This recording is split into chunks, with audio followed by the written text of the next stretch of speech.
Cambridge native Elizabeth Pierre has been crowned this year's Miss Massachusetts. Elizabeth was chosen out of a field of 23 candidates this past weekend, and she's also making history as the first ever Miss Massachusetts of Haitian descent.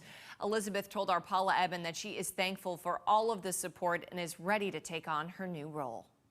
Cambridge native Elizabeth Pierre joins us now on CBSN Boston, and congratulations on winning the 2021 Miss Massachusetts title.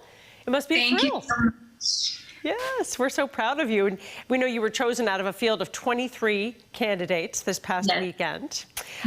And what was your initial reaction to the big win? I did not have any words. I pretty much blacked out during the moment, but when I was holding hands with my first runner-up, Christina Ayenin, who's also my sister, Queen Miss Boston, I really felt at peace. I feel like I had done everything that I had wanted on that stage, and that no matter who the judges chose in that moment, we'd have an amazing representative. So the second that my name was called, I was ecstatic, looked out into the audience and saw all of my support and just knew that I was loved and I was going to have such a great support system on this journey. That's great. You hear from so many people that it is a very close-knit community, so that's wonderful. And you're making history as the first ever Miss Massachusetts of Haitian descent. What does that mean to you and your family? That means more than I could ever say or explain. My family immigrated to the United States in 1993 to create a better life for me and my siblings. I was the first of my family actually born in America. And so to my family, I think this just shows that all of their hard work has paid off. And given the heartbreaking news that's happening in Haiti right now, I'm just glad to be someone that gets to create history in a more positive way and show everyone in the Commonwealth that the Haitian population is here and we are doing great things. Your family must be so proud of your accomplishments. And we know you're a Syracuse University graduate, and you have more coming up in the future. But what is this next year as Miss Massachusetts going to look like for you? So it's going to be very busy. I actually will still be working part-time as a community organizer and program coordinator at the Center for Teen Empowerment. I will be beginning my Master of Social Work program at Boston College in the fall. And then, of course, I'll be Miss Massachusetts, where during the year I will focus on empowering young people with my social impact initiative entitled We Hear You, Empowering Youth Voices. And my goal is to really inspire the next generation of leaders, because too many times we think of young people as the leaders of tomorrow, but we don't equip them with the skills to begin leading today. And I think that's an asset that we need to start to grow and improve. When you talk about leadership with young people, how does your family's immigrant story factor into that?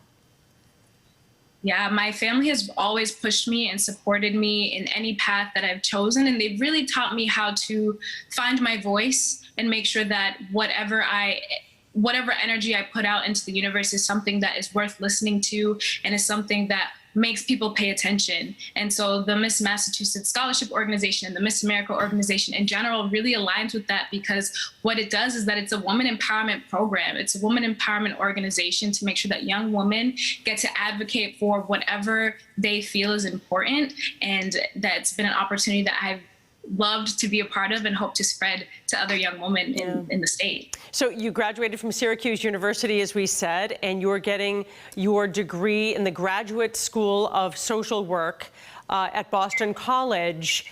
Why social work, which people, when they think of it, would not automatically think it's a very glamorous field, and you're so spectacular and glamorous. What draws you to a career in social work?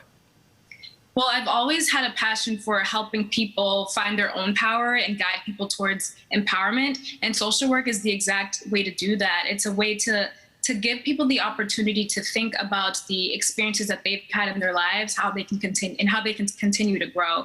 And so my hope is to be a licensed clinical social worker working with youth and families to give them the opportunity to reflect, again, as I mentioned, on their own experiences and continue to move forward, grow, improve their own lives, and in turn improve the communities around them. Yeah. Young people have had a really tough year during the pandemic. There's been a lot of isolation, a lot of mental health issues have been exacerbated, and there are so many concerns about young people and social media. If you had to boil down your message as a very successful young woman, academically, professionally, when you're talking to young people, what do you think is the most important message that young people need to hear right now?